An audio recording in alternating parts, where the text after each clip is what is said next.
sir. Can I just have you state your name and spell it for the record for me? Yeah, Brian Kemp, BrianKemp. And your professional title? Georgia Secretary of State. Okay. And small business owner. And Republican gubernatorial candidate as well, right? Yes, sir. Republican gubernatorial candidate. Okay. Right off the bat, there's going to be tons of kids walking out in protest tomorrow over violence in schools. So I'm really interested in knowing your perspective and what your plan is going forward in order to curb some of the violence that our school children are experiencing. Well, my first perspective on education for K through 12 is local control. I've been, I practiced that when I was in the legislature. I believe it is a candidate for governor that we need to trust our educators, our superintendents, our school board members, and especially our parents in the local community to see what they need to do to secure their school if they're worried about that. I know I've also talked to a lot of sheriffs across Georgia that are already and have been working with their superintendents even before the shooting and certainly after that to make sure they're doing everything that they can to protect people that are in the classroom.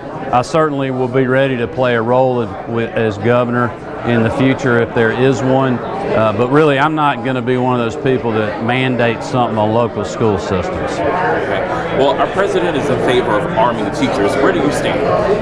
Well, I don't have a problem arming teachers, but only if that gets the blessing of the local community, the superintendent. I know there's worries. I mean, there's pros to that. There's definitely cons to it. I think if the local community were to decide to do that, that would be, their prerogative.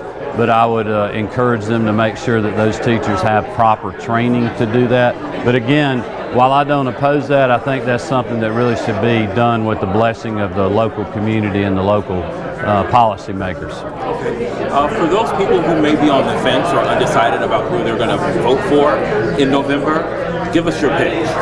Well, I've been a private sector businessman for over 30 years. I have a great record in the private sector. I've got legislative experience serving in the state senate for a couple of terms, and I've been fighting a good fight as Secretary of State for a little over 8 years now. And my campaign is based on putting Georgians first. Georgians can trust me that when I say I will be a fighter for them, that I'll actually come through on my commitments because I have a record of doing that in the past. I want to make Georgia #1 for small business. I want to implement a spending cap so we can have real tax reform that helps working Georgians. I want to make sure that all of our state is moving forward.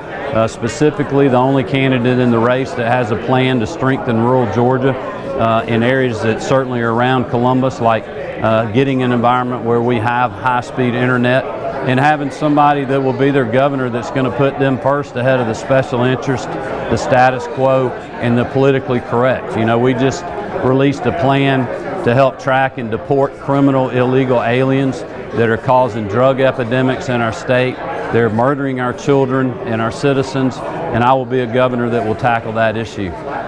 Finally, Secretary, we live in a diverse country, we live in a diverse state, but from the outside looking in, the Republican Party doesn't appear as diverse as the rest of the country. What is your plan to diversify your party? Well, I would completely disagree with that. If you look at the Secretary of State's office, our leadership positions, we are a very diverse agency. We have made great strides in that agency. As Secretary of State, I've reached out to all demographics across the state, which is the reason our minority participation in elections has increased. We've worked a lot of those communities on voter registrations. A great example of that is our Student Ambassadors program. We're in over 150 high schools across the state, 1,500 kids participating, and the voter registration rates for 17 and a half and 18-year-olds in Georgia has doubled in the last 3 years since we've started this program. And if you look at those kids that are doing that, they're as diverse as our state is. Our president famously said during one of his campaign rallies to his African-American potential voters, choose the Republican Party. What in the hell do you have to lose? Right. How would you address African-American voters specifically?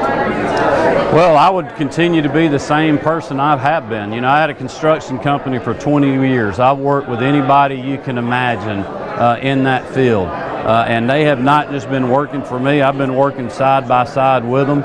So when I look at somebody, I'm not looking at their skin color, I'm not looking at the kind of clothes they wear.